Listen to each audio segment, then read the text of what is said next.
Hello and welcome, everyone. We are back every Friday at this time here on this channel. Welcome aboard. We have a special guest today from Guatemala. We will be going to her shortly. This is thanks to Herb, who brought her to our attention and suggested that we really have her on the live stream.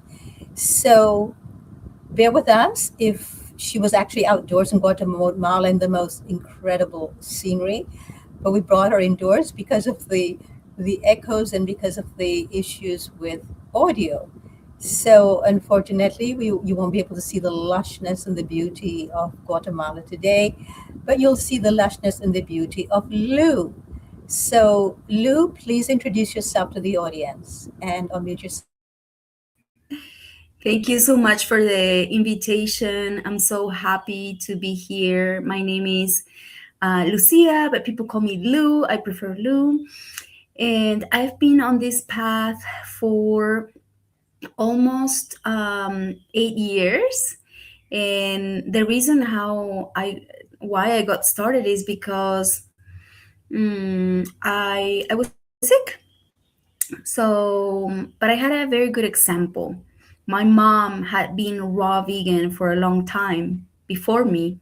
So when I had health issues, I discovered that I had thyroid issues, hormonal disbalance, like everything all together because I lost the pregnancy.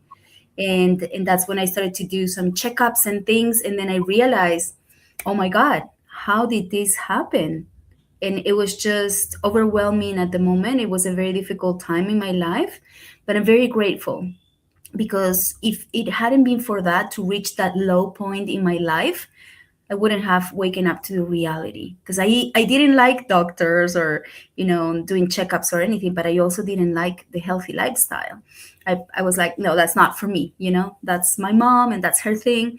But then when I found out that I had all these different alignments, like I mentioned the thyroid, but the main thing that got me there was I had a fibroid. Actually, I had two fibroids in my uterus, and I had ovarian cysts. I had two breast tumors as well, and that was the tip of the iceberg. I also had a fatty liver, pre-diabetes, and chronic fatigue, and a long list of different things. So that was a wake-up call, and that's when I realized, okay, I have to do something. I don't want to go under the knife. I was gonna have that fibroid removed. They also wanted to remove my gallbladder because it was full of gallbladder stones, and I had the breast tumors, and they also wanted to do a biopsy and things like that. I was like, no, I'm not gonna let anyone touch me. I don't want my body to be cut out and things removed from me. So I went back to my mom and said, this is happening, and then I started working with a naturopathic Hippocrates doctor in Peru. That's where I'm from. Actually, I was born in Peru. I live in Guatemala now.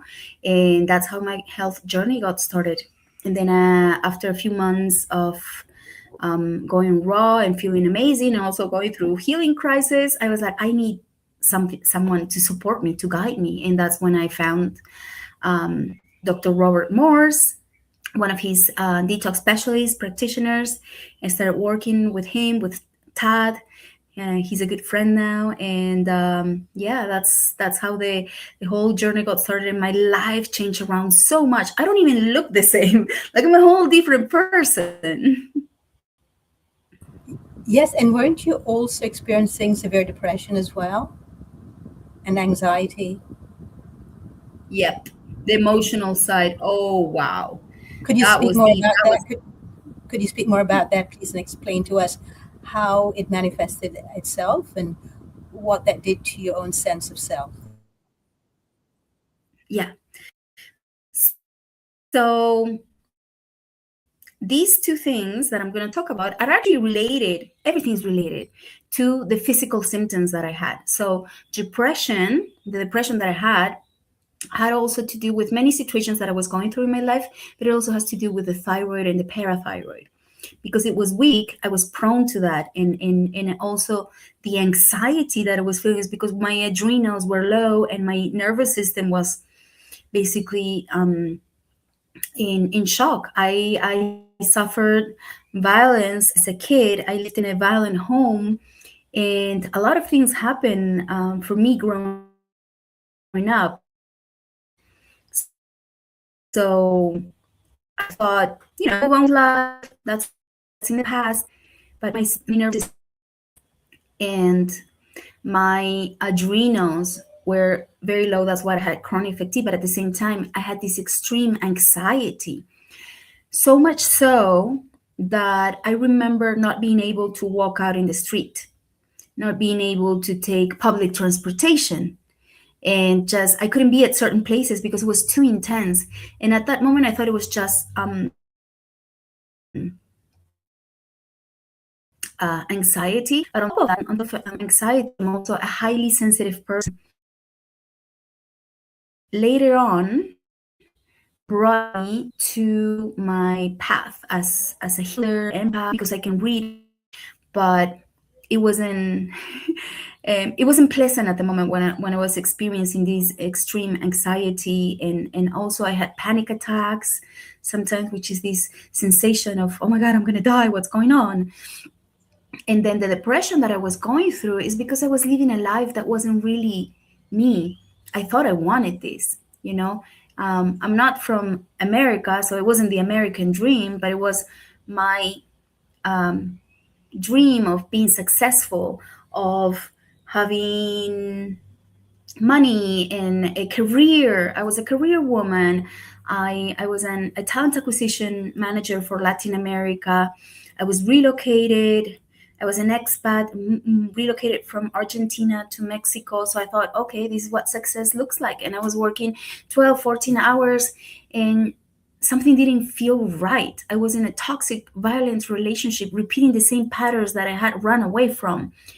And it was a call for stopping. And then I felt this depression because I was like, I just lost a baby. I'm doing a job that I enjoy. It's not too bad, but it's not really my passion. I don't know what my purpose is in life. And I was in a bad relationship with my partner. And I didn't know, why I'm here on earth. It was just a low moment in my life. And how did you find your way back to sanity from that? Raw foods, definitely, like, God put into the present in fruits. I think fruits are just like a gift, and that really lifted my spirits. And just going raw made me see everything that I had been avoiding. I was very good at avoiding things. I was very good at sweeping things under the rug. Let's just pretend that everything is okay. And it wasn't. But imagine years and years and years and years of not facing my own demons, of not dealing with things. And then it just kind of exploded in my face. And it was a moment to reflect, to go deep. And it wasn't easy because that's the dark night of the soul, just going to my own shadow, into my own darkness, and realize that the life that I was living wasn't exactly it. Even though I made it, it wasn't for me. There was something else. And then I separated from that partner. And then it took me a while to find what I wanted to do. But since I healed most symptoms, I was like, wow, everyone needs to know about this. I want to get into detox. So I studied to be a detox specialist. I became an herbalist as well. I was already a life coach. So I started gathering all these tools, and I was like, I'll have this as a backup plan. That was my backup plan. I'll do this. And I still had my corporate job. But then everything started just accelerating, and everyone was like, I want to work with you. What are you doing? You look amazing. What a transformation. And then I got to decide. I was like, okay, this is what I want to do. So just finding my life's purpose was part of it, feeling the call. And I'm like, okay, there's new meaning in my life. I want to help people. And first of all, I want to feel good in my body. And I started feeling that way, the way that I had never, ever felt before, ever in my life. Even when I thought I was healthy, I wasn't really healthy. There's like a new level of being healthy and energized and all of that. So I also went to therapy, did biodecoding, family constellations, you name it. I was on it, and I was like, I'll get to the bottom of this. And then I started coming back to the surface, just feeling amazing, very connected, aligned. And it took a few years to be, on that path. But it was about 9 months to be out of the danger zone, let's say. So you did Bert Hellinger's family system constellations? I didn't study family constellations. I just attended family constellations. But yes, that's the one, Bert Hellinger. Yes. Absolutely incredible. I'm one of their therapists. I studied with them long ago, and Love it's, it. it's an incredible path. So you didn't just go for the food. You went for the real deep down dark healing. Yeah, everything, including plant medicine, ayahuasca, a lot of it, and just going through these journeys and going through past lives and seeing the trauma that not only came from this life, from my ancestors, but from my past lives. And then I also certified. I'm a clear beliefs coach, but basically it's a trauma informed coach, and I do regressions, and that's one of the most amazing tools that I found as well. And I also guide people through that, because yes, food can help you a lot, but there are other tools as well that will, go deeper, hand in hand. Yes, absolutely. So I'm going to bring in Pete here because this is something that Pete also did and discovered that is not just the food, that there are so many things that we really need to take care of. Pete, would you tell us a little bit about your own response to what Lou has been telling us here? It's amazing having Lou on, and what an amazing story for so many people with them similar symptoms, and what a beautiful breakthrough. So people with them symptoms can have another approach to the so-called illnesses that they have. So I think it's really refreshing. My story, yes, I ventured into what you could call like the constellation work, shadow work in my teens many years ago, and dream diary, etc., stuff like that. So I already had that in standing, even though I got very caught up in many of life stories. But we didn't have the food awareness back then. So when I revisited again in my 30s, and then again, still didn't have the food. I had them other tools, which was beautiful and brilliant, and knew about breath work and going really into the deeper side of things. All mine was actually more through breath work in terms of what spaces I connected to. As when I speak to a lot of people who are doing medicine work, I recognize through the breath work I done, we can have a really good conversation about potential different realms, ancestral experiences. So, and then later on in my life, so I would say, because the food was never properly addressed, in these groups, really, the food was never properly addressed. So I could honestly say that was the last jigsaw of the puzzle to make a more thriving, sustainable life, should I say, in terms of having clarity. And especially when I realized, looking back in retrospect, having potentially 40 years of the amalgam mercury fillings in my mouth, 18 of them, and one of the most toxic neurotoxins. So why ever they put them in your mouth, I wonder. So having that, and then in the car trade. So I was really heavily carcinogenic very had lots of carcinogens, should I say, in my body. 7 years on my journey. Then I had the amalgams out, and the guy with all these special machines. Even then, 7 years after the food journey, within the food journey, gallbladder, liver cleanses, water fast, potential dry fast, not on purpose. 6-day that was actually. However, on the machines, he looked back, sat back, looked at me as like, wow, have you ever thought about seeing a private doctor? Because I said, well, why? It's because you're heavily carcinogenic. So I forget about that 7 years on. So how I was in the beginning, I listened to people, was having a chat today. Pete, do you feel depressed, or have you ever felt suicidal? And something in me that is just somehow blocks it. I look back on life in terms of blocking my emotions. So I don't want to go on too much, but so yeah, I found that for me, I had the others, and then the food brought them all together. And then more tools, so the more tools when I'm away, like we're away now, we're not by a sauna, I'll do hot, cold shower, hot, cold to wake my body up.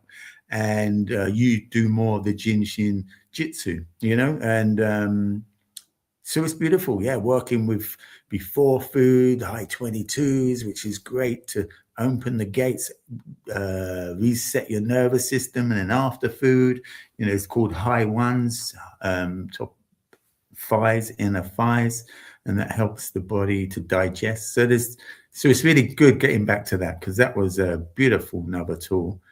So all of them have kind of really sustained me. And, I've shared bits of them, and soon to share lots of them in terms of some groups and stuff like that, the whole package, and talk about living field, a topic on that. Great. Thank you so much for that. It's important, I think, Lou, I'm going to bring you back in here.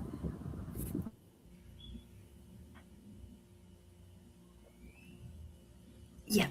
Sorry, I think I didn't hear the last bit that you said. Yes. Sorry. So how do you feel about knowing that you were that ill, had no clue why, to then all of a sudden discovering Dr. Morse? And how did you discover Dr. Morse? Because I think this is what's really important, is that people feel there's no hope. And I hear people say all the time, oh, I did everything. No, you've done nothing. Nothing. So, could you please, because it's a victim mentality to say, oh, I've done everything. And most people don't realize that. I mean, they think what really strikes me most about your story is that you were living the life, in quotation marks, the one you thought you wanted to live. And you found out through all of these illnesses that life that you wanted and longed for and got was not you, was not real. Can you address that, please? Because I think that this is the crux of all illnesses. Yeah.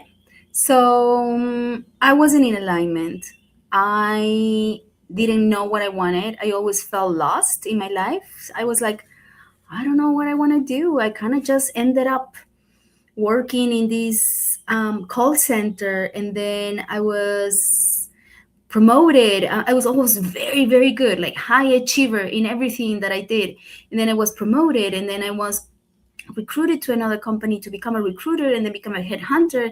And then I was headhunted as a headhunter and brought into talent acquisition into this company. So I was like always like on to the next better thing, even though I never questioned, like, is this actually for me? Is this my path? And in a way, I think it was, because I needed to experience polarity. I needed to experience that in my life to know and to understand. And that's why now I'm a better healthcare practitioner, detox specialist, because I understand where people are coming from. Like, it is rare that I see someone that was as sick as I was. It makes sense. It clicks. It's like, I get it. I get what addiction looks like. I was an alcoholic as well. I get I was a workaholic as well. I was addicted to work because that's where most of my satisfaction came from. Like I was good at it, and I took pride in it. But then I realized, like, wait, this is not what I want to do. And when I found my true purpose in life, which is assisting others in their healing journey, whatever that might look like. Sometimes it's through mind and emotions. Sometimes it's just energetic work that I do, and sometimes it's with their food. And now I feel I'm walking in my purpose. I'm in coherence with what I do, and that's one thing that I've gotten out of this lifestyle, which is authenticity or raw authenticity, being raw, being authentic, being truthful, speaking my truth. And that's something that also having Hashimoto, thyroid, autoimmune problems taught me to speak up. Some people may not like it. Knowing how to say no, thank you. And then that's how my depression also went away. Just stop saying no to the things that weren't doing me any good. And now I really enjoy doing things. And most thing, I would say, like maybe 99% of the things that I do right now in my life are things that I love. Like I love being here talking about health. I love the home where I am. I'm living in a tropical, beautiful country, eating amazing, delicious food. I've built this for myself. It's intentional. The way I look, I didn't look this way. I had straight hair. My hair is curly. I always wanted to have curly hair, even that, So it feels right with the place where I am now, and it wasn't like that before. So I'm very grateful. I really, really, really appreciate what I have now because I know that it wasn't always there. And I also had some issues with my teeth. I had amalgams or mercury fillings, and I also had 4 root canals. Even when I was healing, that was one of the other pieces. When I was hearing Peter, I was like, okay, that when that got removed, my anxiety went like from here. It already went down, but then it was like, ooh, ooh. And I found a new level of calmness and peace because this here was just my nervous system was in shock constantly, and I didn't realize it wasn't just the trauma, it was also this. So when this was fixed, I felt so much better. So everything started to align and come together in because I found my purpose. And then I was like, okay, what tool do I need? What relationships I want to incorporate into my life that feel aligned, that are going to get me where I want to go? And sometimes I still find situations, people's places, or things that are not aligned. And I'm like, okay, no attachment. I'm just going to let this go. And that creates more space to be the person that I want to be. And my question to you is, do you remember if the actual 4 root canals, I still am stunned with 4 root canals, if you discovered the uterine fibroids after you had the 4 root canals, or even 1? Oh, I had them since I was like, one I had since I think I was 13, 16, and the other one maybe I got when I was 19, 21. So I'm 46. So I had them for a long time. They were there for, whew, yeah. The reason why I asked that question is because I think there's a direct connection between root canals and uterine fibroids and Yes. breast tumors and all of this stuff. I think there's a direct connection. That's why I've been studying this for a while. Every time I come across somebody with those issues, I always ask, have you had any root canals? And if so, when? And when did this show up? I think years from now, we're going to find that that's really the root cause of many of this.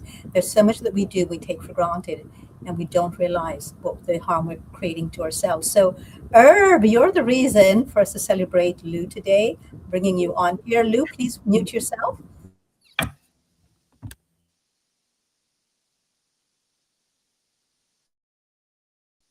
Hi, can you hear me well?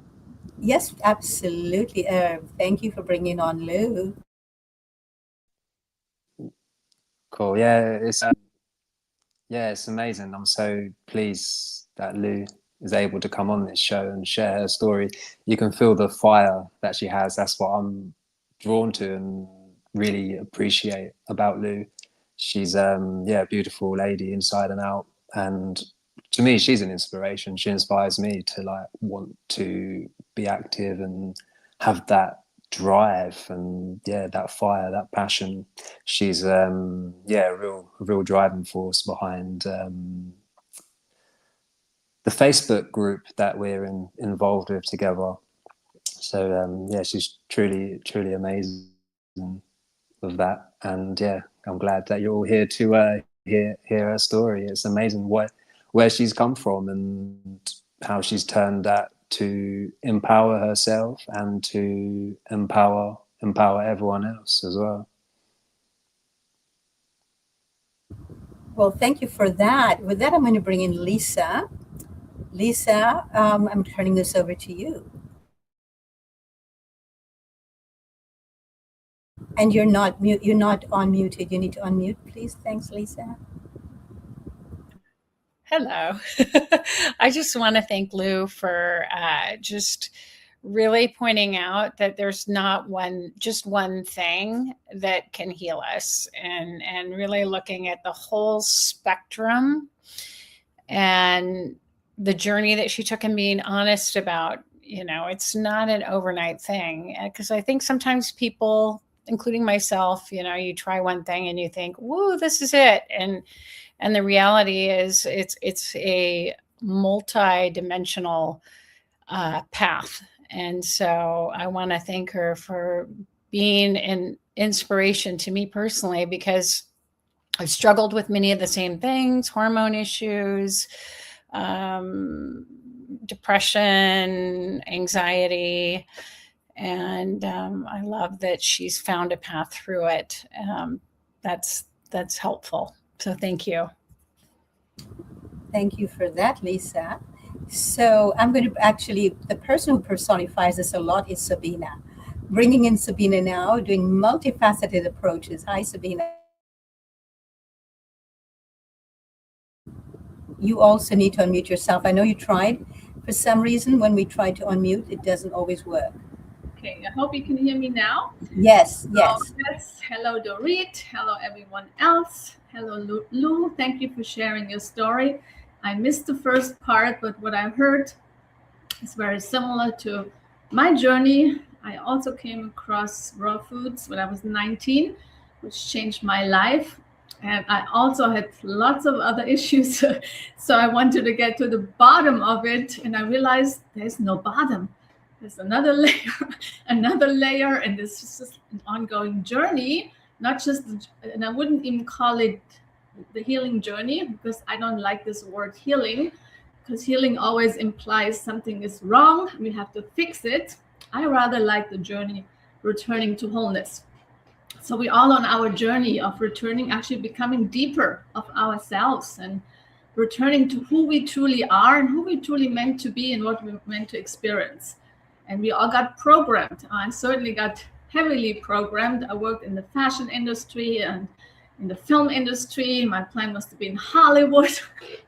So I was definitely also on this career path. And there was many different layers to it. But for me, I realized it's always about unlearning and deprogramming and letting go of all that is actually not serving us and all that is actually in the way from us to experience our wholeness and the peak of our existence. So it's a constant process of letting go, unlearning, releasing.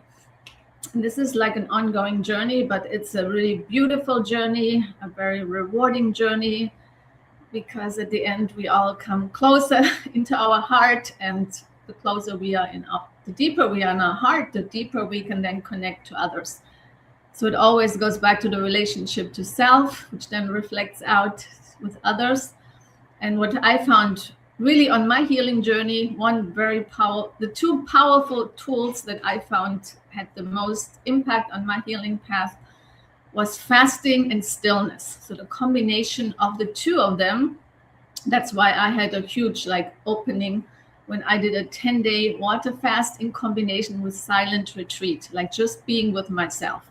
So no distraction, no distraction with food, no distraction, not even, no speaking, no reading, no scrolling on a phone. That was actually in the 90s. There was no cell phone for me at that time, no electronics, so no distraction, not even reading a book, just really being with myself. And that was really one of the most painful experiences, because when we no longer escape into food or activity or looking what others are doing or any electronics, we let go of that. We have to actually face these parts of us that are actually not us.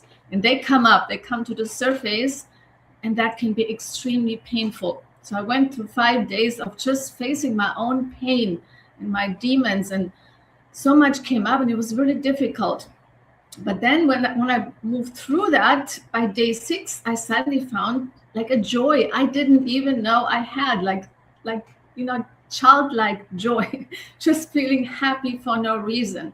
So I broke through something, but I had to go first to hell in order to get to the other side. And I always call it, we have to go to from the pain paradigm into the joy paradigm. But it's not going to happen unless we face our pain. So that was really my journey, which had the biggest impact, fasting and stillness. It's such a powerful combination. And even we eat raw foods, we can still escape into certain patterns. But once we stop eating, there's no more escaping. Once we stop having any devices with us and actually just be with ourselves, no distraction, that's the true test. And that was for me really the biggest breakthrough ever. And I know it's not for everyone. It's definitely not for the faint of heart, and most people are not willing to do that. But the freedom I experienced is unlike anything I ever imagined to ever experience. So I just want to leave it at that. Thank you, Sabina. Always a joy to hear your own perspective. So I'm going to go back to Lou. She's back online again. Hi, Lou. So can you tell us, first of all, one of the things that I teach can be wrapped up in a very short sentence, that destruction actually precedes creation. So all the illnesses, all the depression, all the anxiety is to destroy our sense of self until there's nothing else but pain. When we're willing to actually go into the pain. Yeah. So I think. Go ahead, please. So for me, for me, it has been very humbling. It's been a humbling experience because it was the destruction of the ego, of this persona, this character that I thought I was. I'm this successful career woman. And that was BS because I wasn't really happy. So that came crumbling down. And then when I became raw, I was like, oh, I'm this raw foodist. And I was super strict and just like, this is the way. And I was like very much into it, very militant. And I wanted everyone to find out and do this. And then I realized people were like, what are you talking about? And I'm this very rich person, very, but at the same time, I got to the other extreme, and that didn't do me good either. So I created this character of, I'm supposed to look like this and I'm supposed to act this way, and some of those characteristics were good, like not using chemicals or not using makeup, living the most natural possible way. But it got me to an extreme, and that wasn't good for my mental health, getting into that extreme. So I had to also break out of that character. So now, and that happened a couple of times as well. I used to have dreadlocks, and I thought, okay, this is who I am. And then I removed the dreadlocks and the way I looked, and I was like, who am I now? And so it's always for me about going through pain, hardship, and all of these different things. It's just very humbling, because it's going to remove things that are there that are just distractions, masks, characters that would build to survive, to go on with life.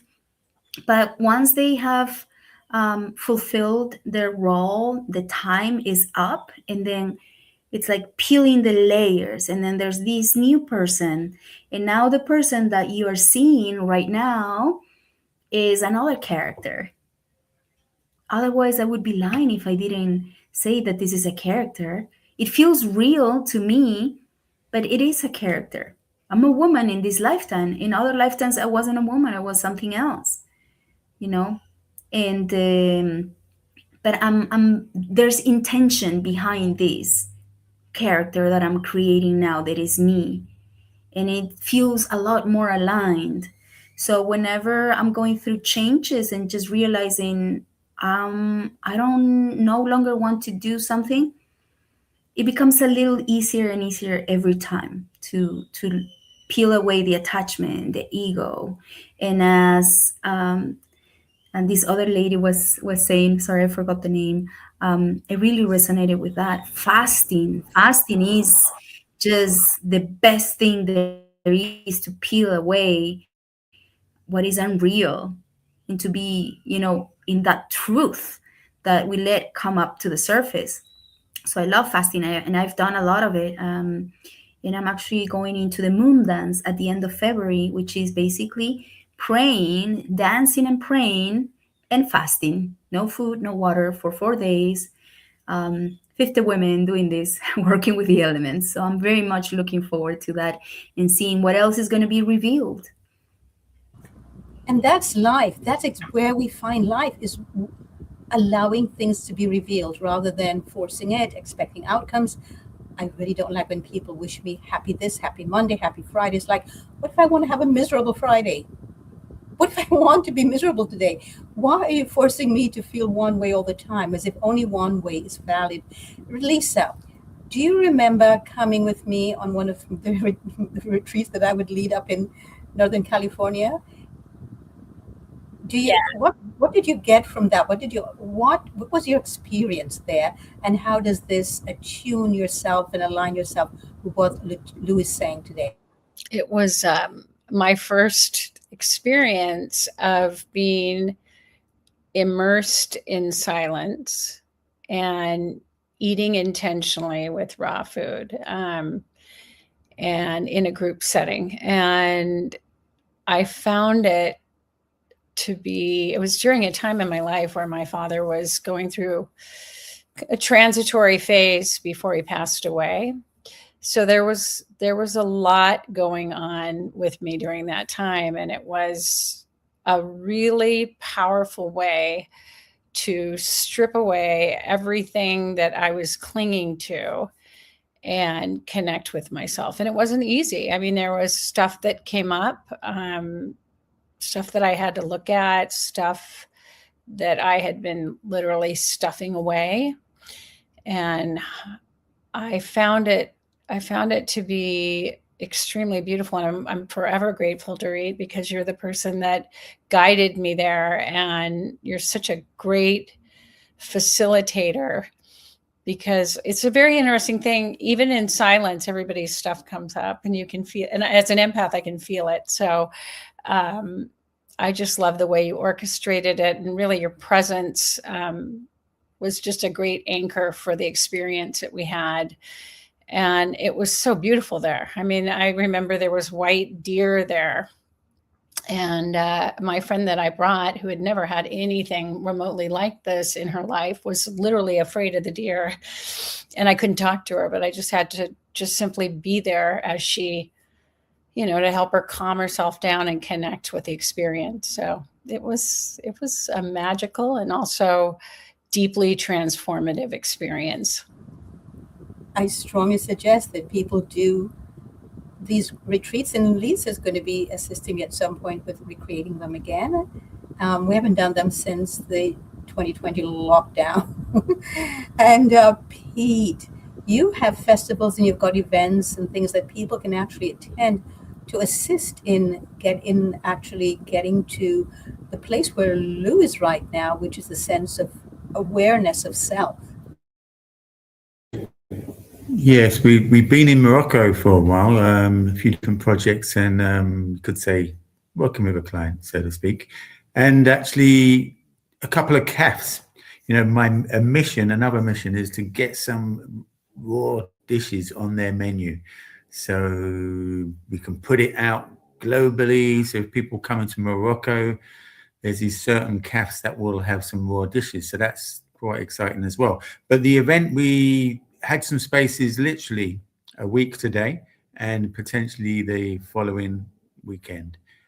And it's like we like to call it a recalibration, you know, like a reset. So we're doing a 3 to 5 day, only 3 to 5 people, and working with the modalities, say Jinshin in the morning, some fascia work, and then the fruits and juices, smoothies, whether it's smoothie bowls, and then workshops midday for the main meal. So to be learning lots of menus, raw food menus. And there's the exploring some of Morocco. We've got the souks. There is sauna, hammam. So, you know, immersing as much as we can in them 3 days in the Moroccan culture as well. However, we're keeping it low key, purely as a recalibration, really. So it'll only speak to a few people who can kind of, if it resonates too, and can make it in that time. And we'll be bringing in astrology, the correlation with astrology and the organs and Jinshin as well, you know, and getting individuals' personal charts. So you can really work with certain, whether even on the fingers, each finger has a astrological sign and works with 2 organs. And there's particular flows we can work with as well. So it will be revolved around that. And then, you know, potential trip, obviously enjoying the sun, the beach, and the amazing fruits that we have here. I can say more. How can people actually get in touch with you to find the information and get there? Yeah, we put it out on our Simply Rogers Instagram, TikTok, Facebook. So mainly through there.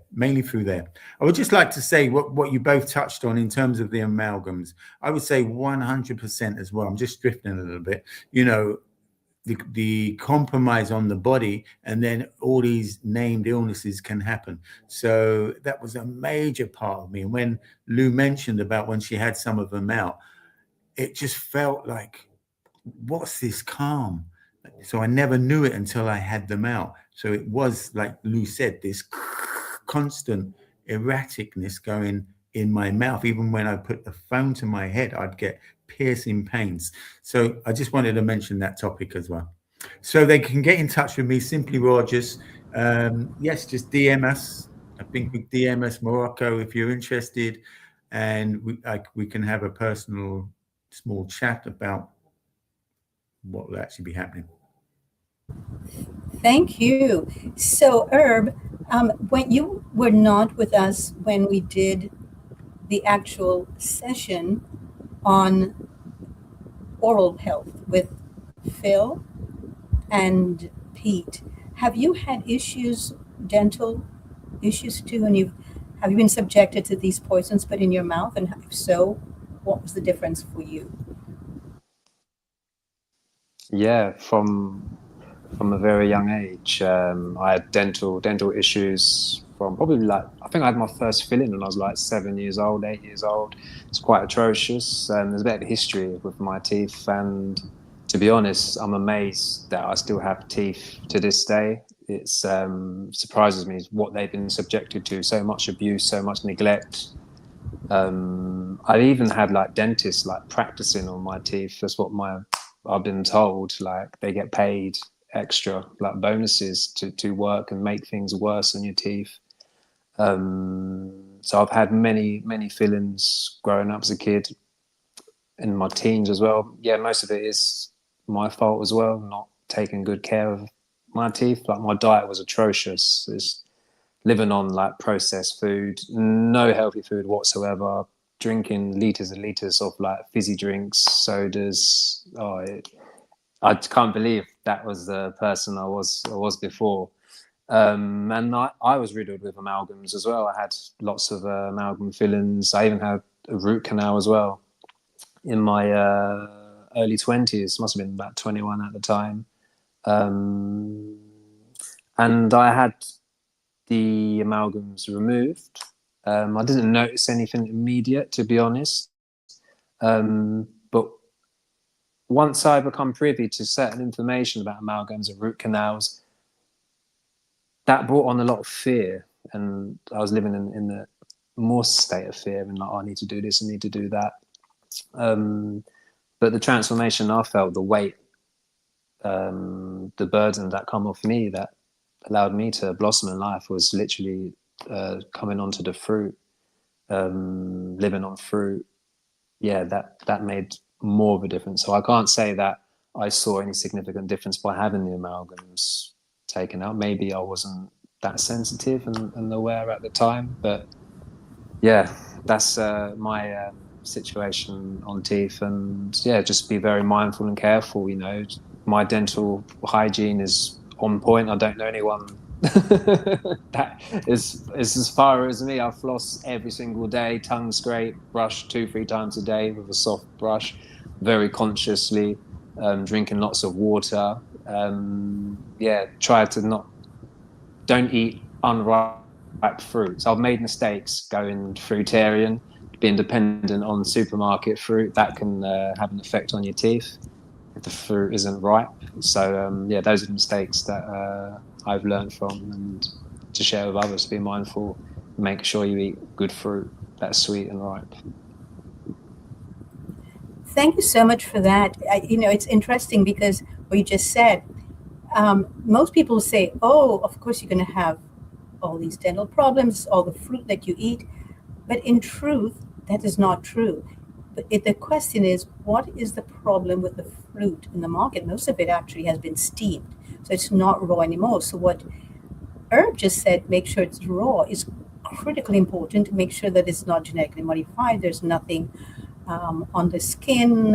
It's just so much that is done to our food to destroy it nowadays. Sabine, I'm going to bring you in here because I would like you to also speak about the fact what Herb just said. I'm shocked that as a child at 7 years old, he was going to the dentist. I had no idea that children went to the dentist, and I certainly didn't know that children got fillings. And you have a son. Have you had any such problems, or what problems is your son?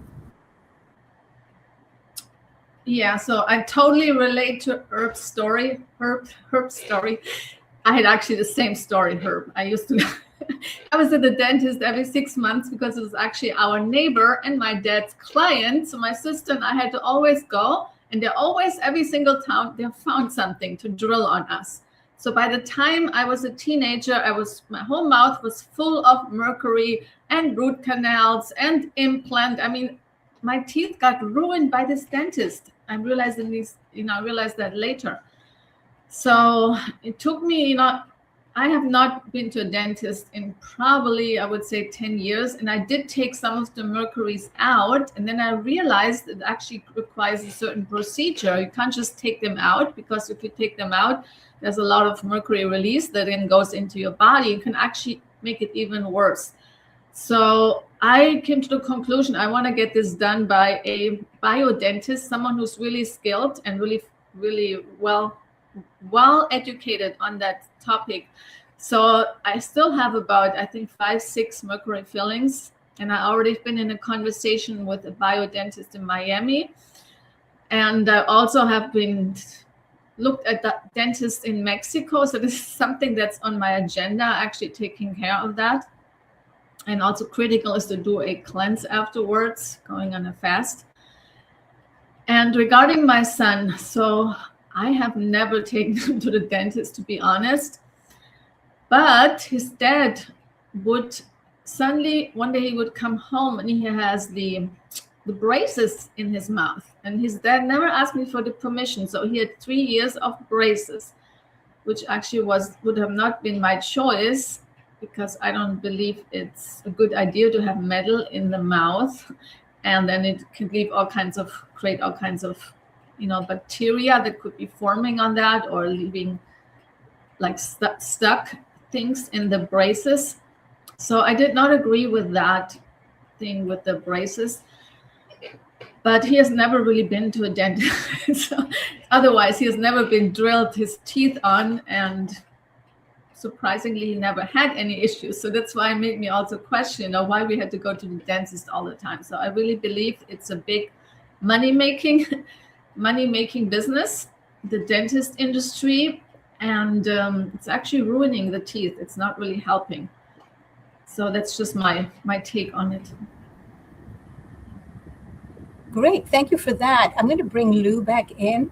Lou, we need to wrap up now, and I really would like to spend some time just with you, hearing about how you ended up healing all these problems with the teeth, with the depression, with the fibroid tumors, with the breast tube, everything that was going on. It's all the same. It's all a mirror of the same issue. What do you think was the underlying issue? So Maybe it's frozen. Just go ahead and speak, Lou, please.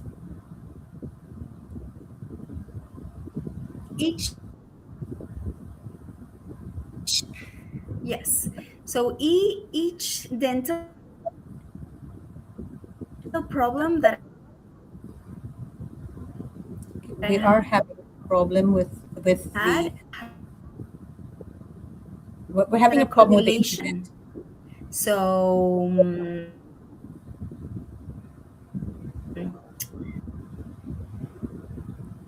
that's why I'm going to come back to you again, Lou, because you're freezing up. it affected. Lou, I don't know if you can hear me, but the screen is frozen, and so we're going to come back to you in a moment. Hopefully by then the internet will reconnect. Yes, Lou. Yes. I think there's a little bit. So what I'm going to do is bring in Lisa here. Lisa, you had the same felt issues. a little better every time.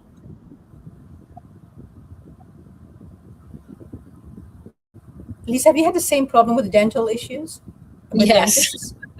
I fully connected with that because I was in and out of the dentist, and then I went a number of years without seeing a dentist, and it was very traumatic. And it's like the whole thing where the office manager comes in, and then the sales pitch about all the problems you have, kind of the shame factor of it. And it's